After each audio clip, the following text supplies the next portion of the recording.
cut, and they had cut, in particular, the people who oversaw drug testing, prescription drug testing. As a result, the pharmaceutical companies had to oversee their own drug testing. And it turned out that occasionally they lied. And so you have the scandals with Fenfan and so on, and Vioxx and so on. It turns out that they faked the tests. And of course, now there's a Supreme Court case about which you may not have heard of, where the Supreme Court will decide whether if something is, if the FDA says this is good enough, even if they haven't, the drug companies did all the testing, then no one can sue the drug companies. Right? That's about to happen. Right? Now, these stories all fit the same profile, which is this. Government does not merely provide services like a service industry. Right? And this is important when we talk about government services.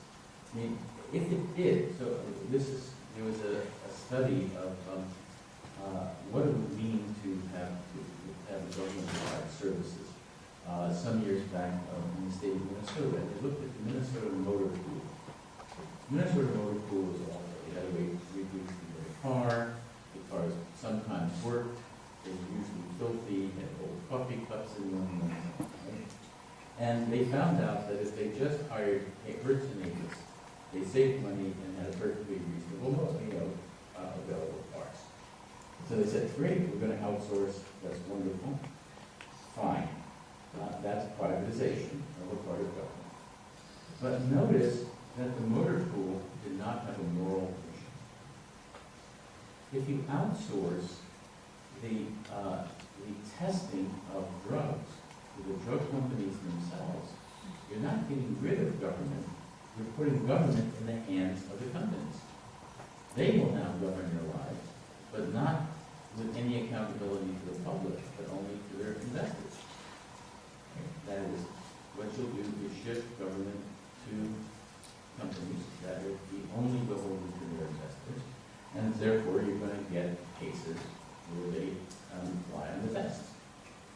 This, I want to give this a name. It's not privatization. I would call it privateering. Privateering is a combination of privatization and profiteering, but also there used to be people called privateers. Privateers started in England, where the King of England would grant licenses to private ship operators to become pirates against other countries. So they could go attack Spanish ships, merchant ships, and kill all the people and take the money, which would weaken Spain, and then bring the ship in and sell it for their own profit. And this would make England more powerful relative to Spain. Right? So it helped the king and it helped the privateers. Right? This is what Blackwater is about. That is, we no longer have an army capable of protecting our own diplomats. We have to hire a private army, which has more helicopters than most countries, which has more people in Iraq than there are troops, which is hired out for each security guard.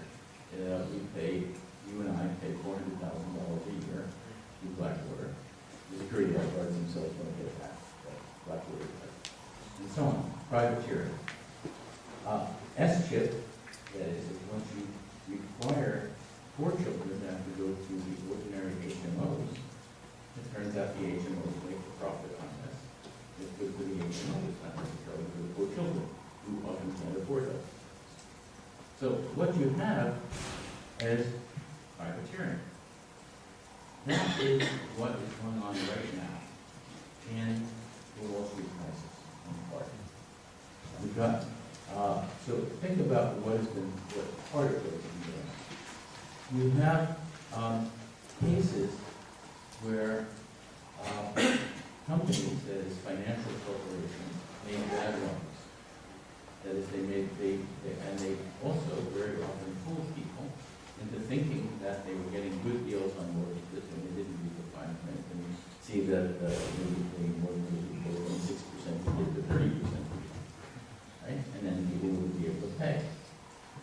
well, so they got lots of defaults on these mortgages. And then it turned out that nobody wanted to buy up these mortgages, right? Why would they became worthless mortgages, and then all sorts of financial houses started to close because of this. Now, what you have is a proposal by the Secretary of the Treasury in the Bush administration. I suspect that our president has said this was a good idea. That they want to bail out all of the companies that have given bad loans and have made lots of money on these bad loans so far and faltered, but then they're about to collapse as companies. That is, their stockholders are about to lose money, but the individuals running the companies are not. Now, what's interesting about this is the idea is that it costs, they estimate $700 billion, 3/4 of $1 trillion. Now, think about what this means. The war in Iraq cost $10 billion a month.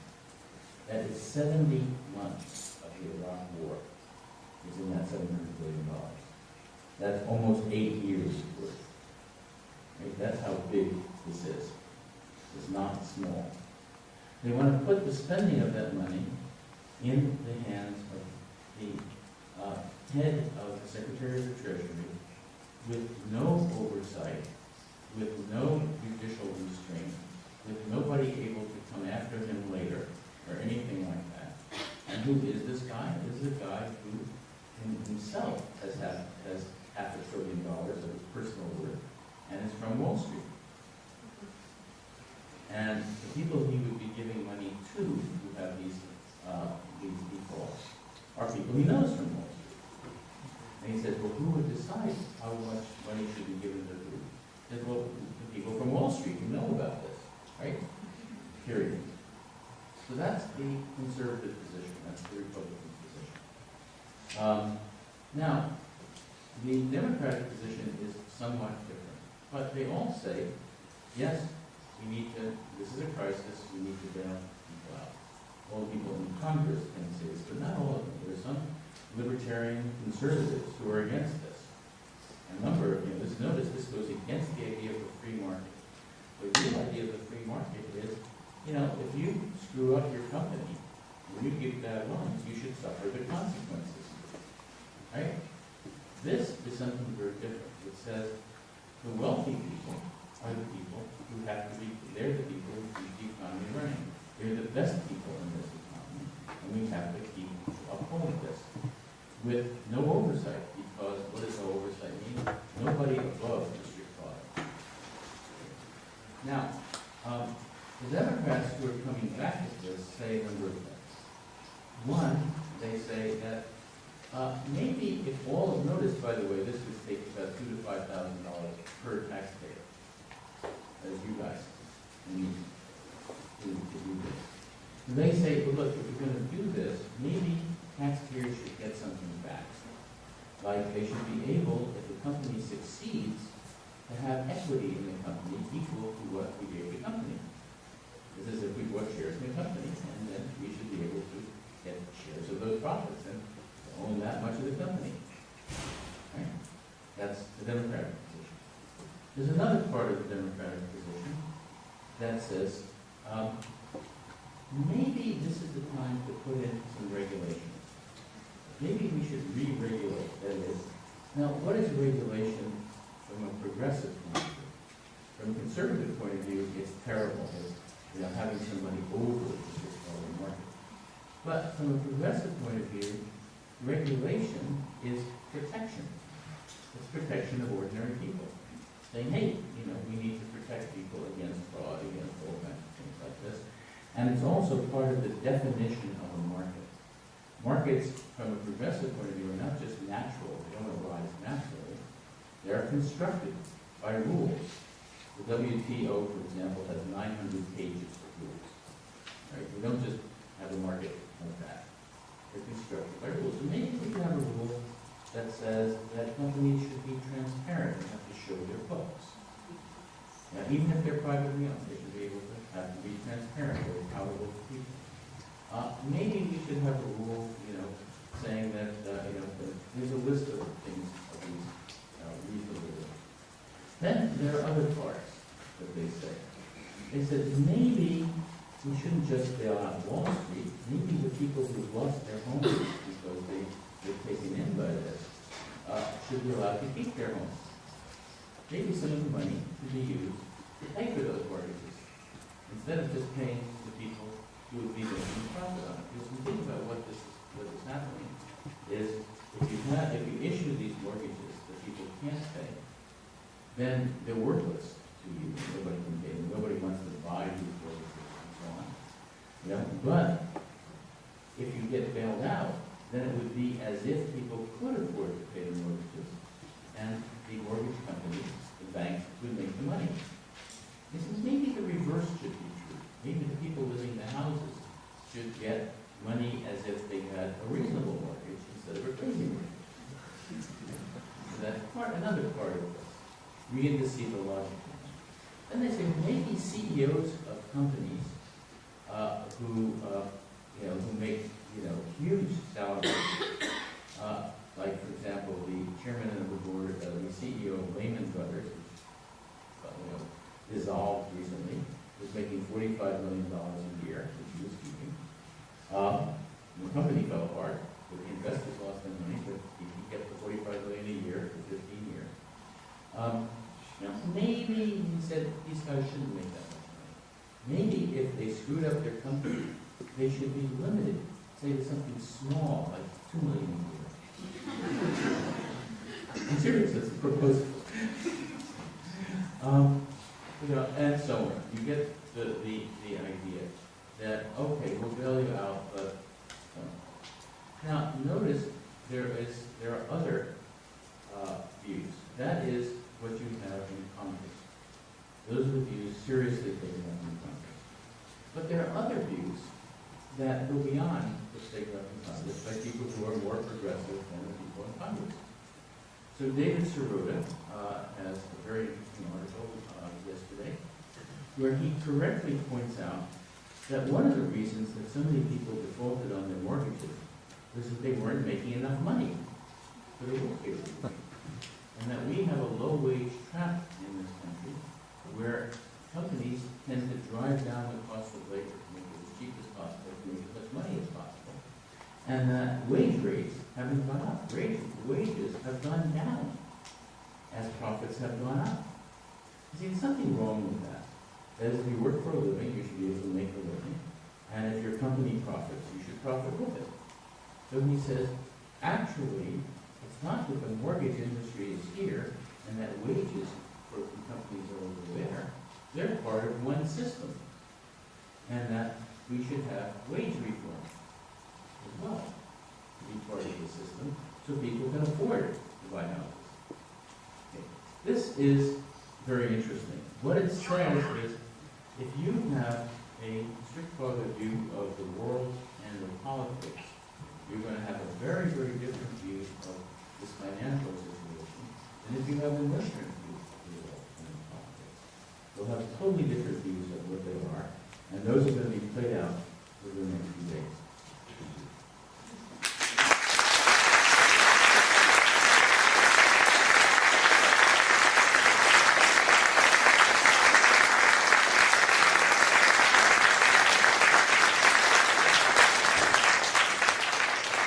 Thank you very much.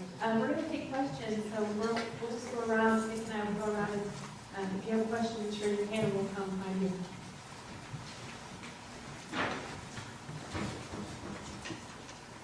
How aware are the operatives in the political campaigns right now of the current state of thinking in cognitive science? Because we see the Obama campaign repeating the term maverick and the McCain campaign repeating change, which is a large part of Obama's primary campaign.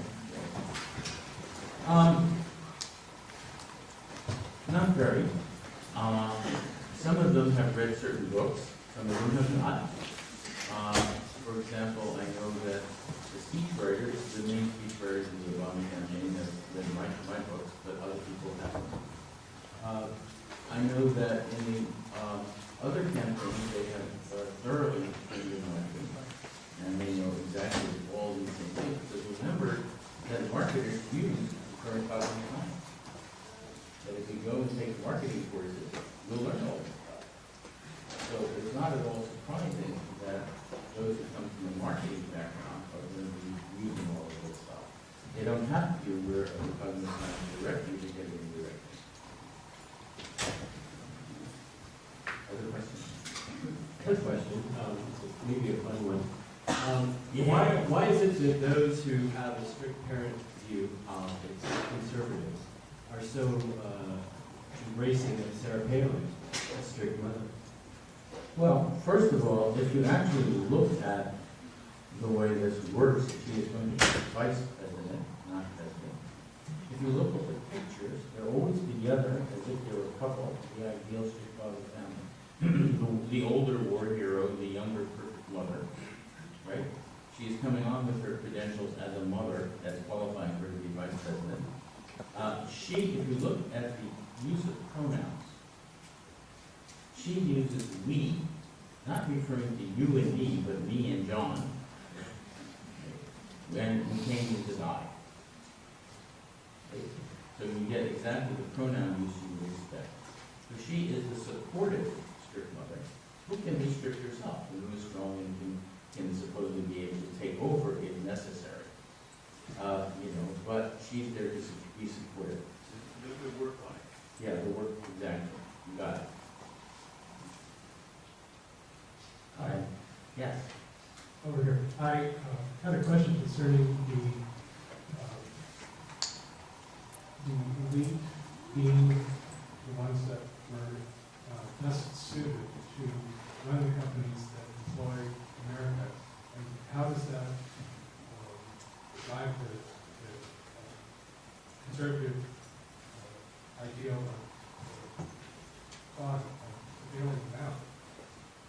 Well, what you have is two very different ideas within conservatism versus what is said in public.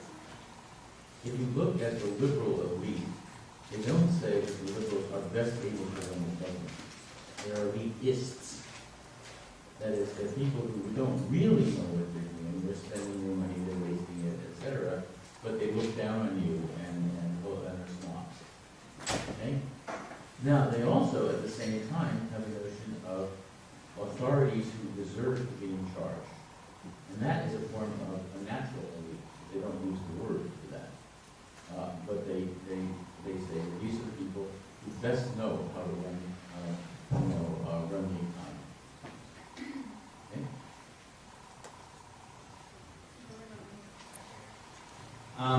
With this idea that certain groups, such as the Republicans, are using precise words or phrases to invoke specific feelings, almost in a way unknowingly to the listener, manipulating one's mind, do you believe that there should or even could be some sort of restrictions to these groups, especially government groups, to stop them from implementing this version of almost mind control? Okay. First of all, that would go against the First Amendment. Those who believe in the Constitution will not agree with that. But in addition to that, you probably couldn't stop them anyway. And in addition to that, it's not illegal. There's no law against, any of these things. It's completely legal. Now, a remarkable phenomenon is happening. The press has noticed that John McCain lies a lot. And that he has really big ones. Right? Obama, it has a few here and there, kind of small, like Barrett. Now, but McCain keeps saying the same lies. In fact, I got a call from a New York Times reporter the other day. He said, "What is going on? The New York Times has reported that McCain is lying, and he keeps on doing it." He may not care about the New York Times. Because the people he's talking to may not read the New York Times. But in addition to that, there's something else going on. Because the same thing happened with Bush and the Iraq War. There was continual lying. The lies came out. Turned out Saddam Hussein had nothing to do with it, but they kept calling it the war on terror, and so on. Now, what happened there is very important to understand. If you have a lie, there are lots of ways to get out of a lie, and there are certain facts about the concept of a lie. and this has been studied in cognitive science, we do our work. There are three elements of a lie. One is, does the person not believe it? Two, does the person attempt to deceive someone else in order to gain an advantage upon them? And three, is it not true? Right? So all three conditions hold very clear that it's a lie. But of these three conditions, the least important is that it's not true. Sorry, but that's some shuffling. In addition to that, there's dozens of ways to get out of the accusation of lying. And the Bush administration used every one of them with respect to the Iraq War. So there was, I made a misstatement, I just used the wrong words. I exaggerated. There's a white lie, that is, this was a national security issue. I did it as a national security. I got false information from the CIA. Well, you get the idea. There's always a way out from this. And so you had on The View on TV, McCain was there, and there's a woman there said, caught him on the lie. Said, hey, you said about Obama the following thing, and here's what really happened. You're lying. And he said, no, I'm not, blah, blah, blah. And then Barbara Walters said, that's false, you're lying. Right? On national TV. Didn't matter. The next day he went out and said the same thing. Now, what happens is when you repeat it over and over, it changes the synapses, whether or not it's true. And what's interesting is that there's a guy who wrote a book called, I think it's called The Post-Fact Society, who said that Obama's problem is he's not lying enough.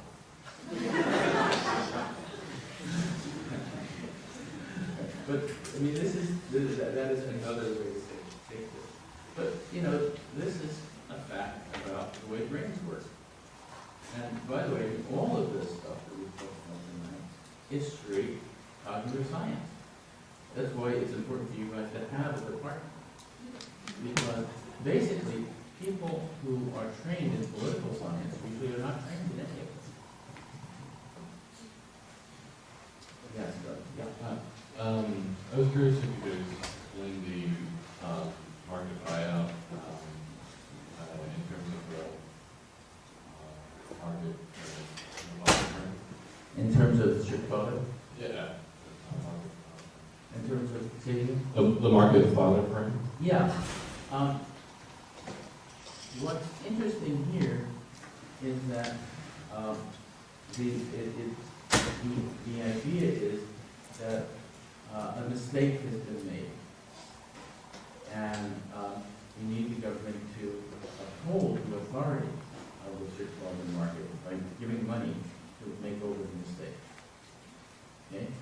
And then, then the people are supposed to promise not to make this mistake. But it's seen as a mistake, not as something inherent to that notion of the market.